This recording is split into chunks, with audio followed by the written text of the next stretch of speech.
Tu as remarqué que certaines difficultés prennent une ampleur démesurée dans ton esprit, alors qu'objectivement, elles ne devraient pas peser autant.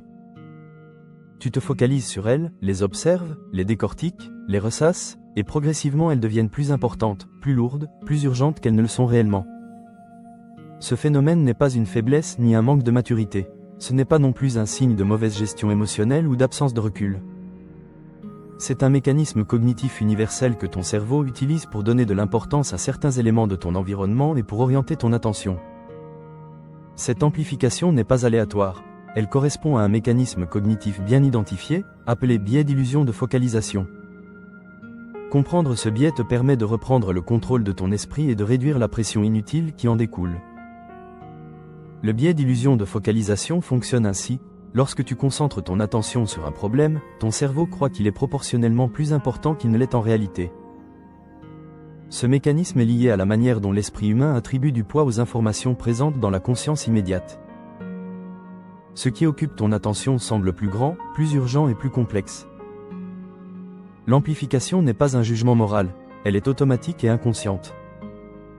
Elle agit comme une loupe mentale, agrandissant les détails et rendant le problème plus saillant qu'il n'est réellement.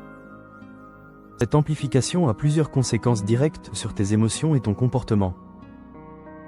Tout d'abord, elle augmente le stress. Plus le problème apparaît grand, plus le cerveau déclenche des réponses physiologiques de vigilance et d'alerte. La respiration se raccourcit, le rythme cardiaque augmente, les muscles se tendent, et l'énergie mentale se concentre sur la menace perçue.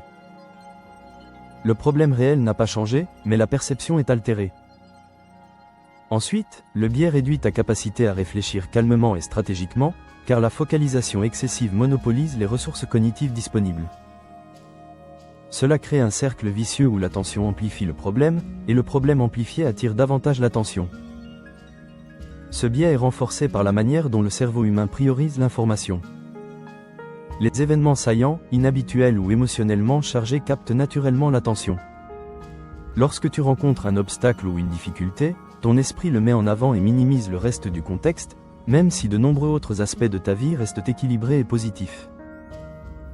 Cette disproportion d'attention donne l'impression que le problème domine toute la réalité, alors qu'il ne représente qu'une fraction de celle-ci. L'illusion de focalisation est également nourrie par les schémas de pensée répétitifs. Lorsque tu ressasses constamment le même problème, ton cerveau le maintient dans la conscience active, ce qui le rend encore plus saillant. Les souvenirs liés, les émotions et les images mentales se chevauchent, renforçant la perception de gravité.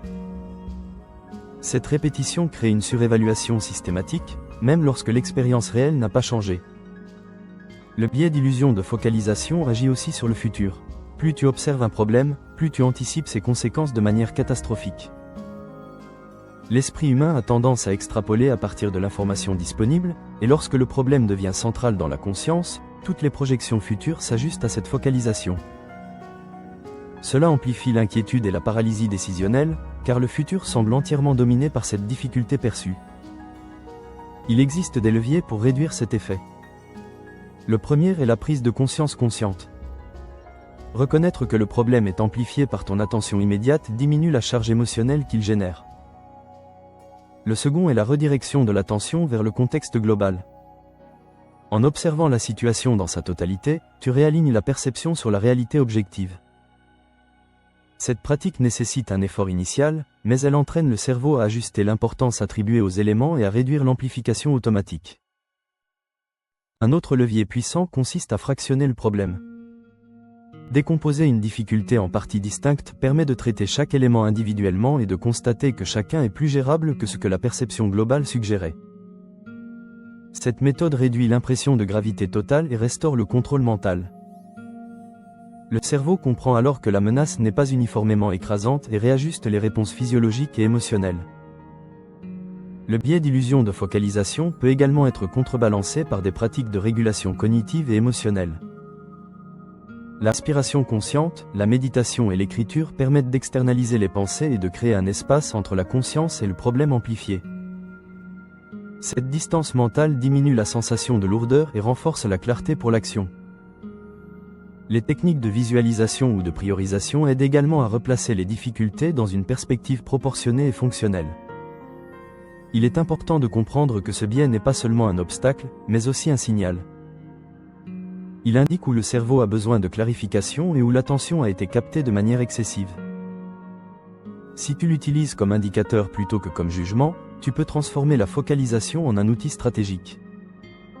L'attention dirigée devient alors un levier de résolution plutôt qu'un amplificateur de stress inutile.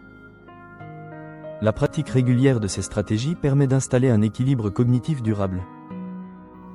Le cerveau apprend à reconnaître la différence entre ce qui est réel et ce qui est amplifié, entre ce qui nécessite une action immédiate et ce qui peut être traité avec calme et planification. L'illusion de focalisation cesse alors de dominer les émotions et le comportement, et tu retrouves une liberté mentale qui facilite la performance, la créativité et la motivation. Dans la vie quotidienne, ce biais explique pourquoi des petites erreurs semblent parfois catastrophiques, pourquoi certaines tâches apparaissent impossibles, et pourquoi certains obstacles prennent des proportions disproportionnées dans la perception. Le comprendre permet de réévaluer la réalité, d'agir de manière plus efficace et de restaurer un équilibre intérieur. Ce n'est pas une question de volonté, mais de maîtrise cognitive. En ajustant l'attention et en cultivant la conscience, le problème retrouve sa véritable taille, et ton énergie se concentre sur ce qui peut réellement être influencé. La clé est de transformer l'illusion en outil, observer consciemment les mécanismes de focalisation, fractionner les problèmes, replacer l'attention sur le contexte global et utiliser des techniques de régulation permet de réduire la charge émotionnelle et de restaurer l'efficacité. Cette approche fait de l'esprit un allié plutôt qu'un amplificateur inconscient, et transforme les difficultés perçues en opportunités d'action ciblées et mesurables. Pour maîtriser pleinement ce mécanisme, il faut intégrer ces pratiques dans une routine quotidienne. Quelques minutes d'observation consciente, d'écriture ou de méditation suffisent pour recalibrer l'attention et réduire progressivement la distorsion perceptive. Avec le temps, le cerveau apprend à ajuster automatiquement l'importance attribuée au problème et à réduire la focalisation disproportionnée. Si tu veux apprendre à neutraliser le biais d'illusion de focalisation, reprendre le contrôle de ton attention et transformer tes difficultés perçues en énergie productive. Abonne-toi à NeoFocus. Ici, chaque pratique est conçue pour être claire, structurée et immédiatement applicable, afin de te permettre de transformer la perception en action et la distraction en maîtrise réelle.